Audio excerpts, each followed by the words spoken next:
পিনাকি ভট্টাচার্যের বিশেষ ঘোষণা ও কঠিন বার্তা। বিএনপি নেতা রুহুল কবির রিজভী ও সালাউদ্দিন আহমেদের কি হতে পারে, তাদের ভাগ্যে কি আছে, কোন পরিস্থিতিতে পড়তে পারে অথবা কঠিন পরিস্থিতিতে পড়তে পারে। ইত্তেফাক, ধন্যবাদ জানাই ইত্তেফাকে যে পিনাকি ভট্টাচার্যের ফেসবুক পোস্ট পিক করে তারা রিপোর্ট করেছে এবং চমৎকার ফটোকার দিয়ে শিরোনাম করেছে, বিশেষ ঘোষণা দিলেন পিনাকি ভট্টাচার্য। এই ঘোষণা খুবই তাৎপর্যপূর্ণ। কেন তাৎপর্যপূর্ণ আমি লাইন বাই লাইন ধরে বিশ্লেষণ করব। পিনাকির ঘোষণা, পিনাকির বার্তার মধ্যেই বাংলাদেশের সমস্যার সমাধান। এটা আমরা আগে দেখেছি, যেমন ধানমন্ডি 32 জয় বাংলা করে না দিলে আওয়ামী লীগ নিষিদ্ধের মতো ঘটনা ঘটতো না। তা আওয়ামী লীগ নিষিদ্ধ, আওয়ামী লীগের নিবন্ধন স্থগিত, এই যে মহা ঘটনা, এর নেপথ্যে পিনাকির এই বিপ্লবী কার্যক্রম। পিনাকিদের মতো দুই একজন যদি এভাবে বিপ্লবী না থাকতো তাহলে আমাদের আওয়ামী লীগকে সাথে নিয়ে নির্বাচন করা লাগতো, কিছু করার ছিল না। এই যে আওয়ামী লীগের মনোবল ভেঙে দিয়েছে, ধানমন্ডি 32 ভেঙে দিয়েছে, মানে আওয়ামী লীগের কলিজা কেটে দিয়েছে। এবং এটা পিনাকিরাই করেছে, নইলে এটা হতো না। ন্যারেটিভ নির্মাণ করেছেন, ভেগু পাঠিয়েছেন। এই যে বুলডোজার অভিযান দেশব্যাপী, আওয়ামী লীগের ফুসফুস কেটে দিয়েছে। ওরা না হলে এই যে 23 জুন দেখলেন যে আওয়ামী লীগের প্রতিষ্ঠা বর্ষে দেশব্যাপী এরা মিছিল মিটিং করতে, অনেক কিছু করতো। অতএব পিনাকিরা আমাদের সমাধান। এবং আরো একটা সমাধান পিনাকি নিয়ে আবার ভিজে উঠেছেন, আমি মনে করি এটা নেওয়া উচিত। জাতিসংঘের মহাসচিবের বাংলাদেশ সফরের কারণে ওরা বেঁচে গিয়েছে, সেটা হচ্ছে এই যে সিপিবি, ওদেরকে জয় বাংলা করা দরকার। ওরা আরেকটা বিস্ফোরা, ইসরায়েল যেরকম বিস্ফোরা মধ্যপ্রাচ্যে ধীরে ধীরে ধীরে ধীরে আসন গেড়ে এক পর্যায়ে বিস্ফোরায় পরিণত হয়েছে, সবার জন্য বিপদ। এই সিপিবি বিস্ফোরা, এই সিপিবিকে শুরুতেই কেটে ফেলা দরকার, শেষ করে দেওয়া দরকার, জয় বাংলা করে দেওয়া দরকার। এটা only Pinaki can do that, অন্য কেউ এটা পারবে না, কেউ করতে যাবে না, যদিও হয়তো অমক্ষম সময় খুঁজবেন পিনাকি। তো দর্শক, এই জায়গাটায় এই নানান আওয়ামী ন্যারেটিভের বিরুদ্ধে বা আওয়ামী ষড়যন্ত্র, আওয়ামী প্রজেক্টের বিরুদ্ধে পিনাকিরাই জাতিকে সঠিক দিক নির্দেশনা দেন, সময় মতো বিপ্লবী চরিত্র নিয়ে দাঁড়িয়ে যান এবং এটা কাজ করে। সেরকমই একটা ঘটনা। এই ঘটনায় পিনাকির বিশেষ ঘোষণা, কঠিন বার্তা, এটা আওয়ামী ন্যারেটিভের বিরুদ্ধে, ভারতের ন্যারেটিভের বিরুদ্ধে, মরিন ন্যারেটিভের বিরুদ্ধে, বিবিসি বাংলার ন্যারেটিভের বিরুদ্ধে, কলকাতাপন্থী ভারতপন্থী মিডিয়াগুলোর ন্যারেটিভের বিরুদ্ধে পিনাকির এই বিশেষ ঘোষণা। তবে এই ঘোষণা কার্যকর হলে সালাউদ্দিন আহমেদ এবং রুহুল কবির রিজভীর কপালে বিপদ আছে। সাবেক নির্বাচন কমিশনার কে এম নুরুল হুদাকে আটকের সময় তাকে জুতার মালা পরায় স্থানীয় জনতা, তাকে মারধরও করা হয়। এ নিয়ে সামাজিক যোগাযোগ মাধ্যমে নিন্দা জানিয়েছে অনেকে।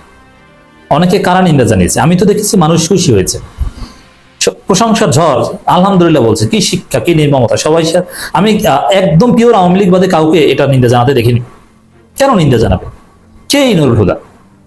এটার জন্য কান্নাকাটি করছে গোলাম মোল্লা রনিরা। গোলাম মোল্লা রনি বলছে যে নুরুল হুদার মতো ভালো লোক জমিনের উপরে, আসমানের নিচে আর নেই, তার মতো সৎ লোক, ভালো লোক আর নেই। এবং বলতে যে প্রায় কান্না করে দেওয়ার মতো।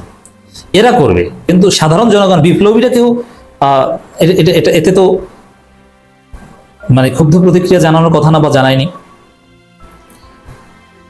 স্বরাষ্ট্র উপদেষ্টাও বলেছেন সরকার মবের বিপক্ষে। এটা ঠিক আছে, দেখেন স্বরাষ্ট্র উপদেষ্টা বলবে, স্বরাষ্ট্র উপদেষ্টা সরকার, তারা মব না। এটাকে যদি মব শব্দটা ব্যবহার করা ঠিক হয়নি, স্বরাষ্ট্র উপদেষ্টা তারা জনরোষ বলতে পারতো। সেই জনরোষ প্রতিরোধ করাই তো সরকারের কাজ। জনরোষ তো হতে দিবে না সরকার, সরকার নিয়ন্ত্রণ করবে, অপরাধীকে সরকার ধরে আনবে, জনরোষে পড়তে দিবে না। এজন্য যা সরকার মব না বলে জনরোষ এটা ঠিক না, এটা বললেই হতো। সরকার এই ধরনের জনরোষের বিপক্ষে, ক্লিয়ার কথা। এ ঘটনায় জড়িতদের আইনের আওতায় আনা হবে, সরকার বলতে পারে, সরকারের স্ট্যান্সও থাকতে পারে। তবে হ্যাঁ, সরকারের স্ট্যান্স অনুযায়ী আইন শৃঙ্খলা পরিস্থিতি, সরকারের নিয়ন্ত্রণটা দেখানোর জন্য প্রতীকী অর্থে আইনি ব্যবস্থা নেই। যেমন ওই ছেলেকে গ্রেপ্তার করেছে, আবার একদিনের মধ্যে জামিন দিয়ে দেবে, শেষ। এটা একটা সরকারের ব্যবস্থাপনা হতে পারে, আমি সেদিকে যাচ্ছি না। কিন্তু রাজনৈতিক দল, তার কাজ তো আর, এবং তিনি মুনাফিকি করে তো আর এই আওয়ামী লীগের পক্ষে অবস্থান করতে পারেন না। সেই জায়গাটায় আসছি ধীরে ধীরে। ইত্তেফাকের রিপোর্টটা চমৎকার ভাবে সাজিয়েছে। পরে রাতে একজনকে আটক করেছে আইন শৃঙ্খলা রক্ষাকারী বাহিনী, স্বেচ্ছাসেবক দলের পুলিশ। এই ঘটনায় বাদী হয়ে উত্তরা পশ্চিম থানায় একটি মামলা করেছে। মামলায় ঢাকা মহানগর উত্তর স্বেচ্ছাসেবক দলের সভাপতি শেখ ফরিদ হোসেন 6 জনের নাম উল্লেখ করা হয়েছে। বড় নেতাকে, বিএনপির বড় নেতাকে আসামি করা হয়েছে। মামলায় অজ্ঞাত পরিচয় ব্যক্তিদেরও আসামি করা হয়েছে। এদিকে নুরুল হুদার পক্ষে যারা কথা বলছেন তাদের জন্য ঘোষণা দিয়েছে লেখক, অ্যাক্টিভিস্ট ও রাজনৈতিক বিশ্লেষক পিনাকি ভট্টাচার্য। নিজের ভেরিফাইড ফেসবুক পোস্টে তিনি বলেন, হাসিনা নির্বাচন কমিশন হুদাকে যেই আপ্যায়ন করা হয়েছে, হুদার জন্য কান্নাকাটি করা সবাইকে একই আপ্যায়ন করা হবে। এর মানে কি, হুদাকে জুতার মালা পরানো হয়েছে, ডিম মারা হয়েছে। তা হুদার জন্য কান্নাকাটি করা সবাইকে, তা কান্নাকাটি করা দুইজনের নাম বলছি, রুহুল কবির রিজভী এবং সালাউদ্দিন আহমেদ। তাহলে এই দুইজনের জন্য ওই একই আপ্যায়ন রেডি। পিনাকির ঘোষণা এটাই। তা পিনাকির ঘোষণা তাৎপর্য কি, যে অদূর ভবিষ্যতে একদিন আসবে যেদিন রুহুল কবির রিজভী এবং সালাউদ্দিন আহমেদকে জনগণ জুতার মালা দিবে এবং ডিম মারবে এভাবে। এটা আমার কথা না ভাই, এটা পিনাকির বক্তব্যের ব্যাখ্যা। জনগণ এটা করবে, ঘোষণাটি শেষ হইল। তো দর্শক, এখন এই ঘোষণা উচিত হয়েছে কিনা? শতভাগ উচিত হয়েছে। কারণ দেখেন, প্রথম কথা হচ্ছে যে বিশেষ করে বিএনপিকে ইঙ্গিত করেই বলেছেন পিনাকি ভট্টাচার্য, এই যে সালাউদ্দিন কিংবা রিজভী যারা এই নুরুল হুদার পক্ষে দরদ কান্নাকাটি করছেন, এই কথিত মবের বিরুদ্ধে বলছেন, এটা বিএনপির মুনাফিকি। কারণ কি, এই ঘটনা যারা ঘটেছে তাদেরকে ধন্যবাদ জানিয়েছিল জয়নুল আবেদিন ফারুক, আর তাদের নিন্দা জানিয়ে কান্নাকাটি করছেন সালাউদ্দিন এবং রিজভী। তাহলে বিএনপির লোকজনের এবং বিএনপি সাধারণ জনগণ, দেখেন এই ঘটনা ঘটার পরে, প্রথম কথা এই ঘটনা ঘটিয়েছে স্বেচ্ছাসেবক দল, দ্বিতীয়ত এই ঘটনা ঘটার পরে ফেসবুকে শেয়ার করেছেন খুশির বন্যা বিএনপিতে। বিএনপি সাধারণ জনগণ, সাধারণ কর্মী সমর্থকরা সবাই ব্যাপকভাবে খুশি হয়েছে, কিন্তু কান্নাকাটি করেছেন রিজভী সালাউদ্দিন। তাহলে কি বোঝা গেল, যে বিএনপির বিরুদ্ধে যে রিজভী সালাউদ্দিন আওয়ামী ন্যারেটিভের পক্ষে অবস্থান নিয়েছে। আবার রাষ্ট্র এগুলোর বিরুদ্ধে বলতে পারে, কিন্তু বিএনপি এটা রাষ্ট্রের বিষয় বলে দিলেই তো হতো। আচ্ছা, আবার বিএনপির মুনাফিকিটা কি? মুনাফিকি হচ্ছে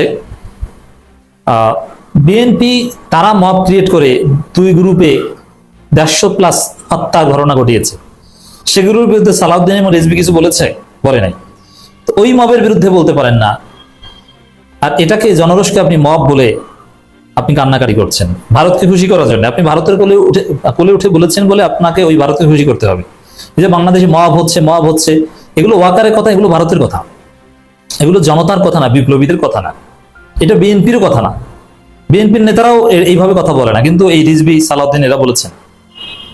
তো এই জন্য পিনাকি যে ঘোষণা দিয়েছেন, তাদের মধ্যে রিজভী এবং সালাউদ্দিন পান, এবং রিজভী সালাউদ্দিনের জন্য পিনাকির ঘোষণা প্রযোজ্য বলে আমি মনে করি।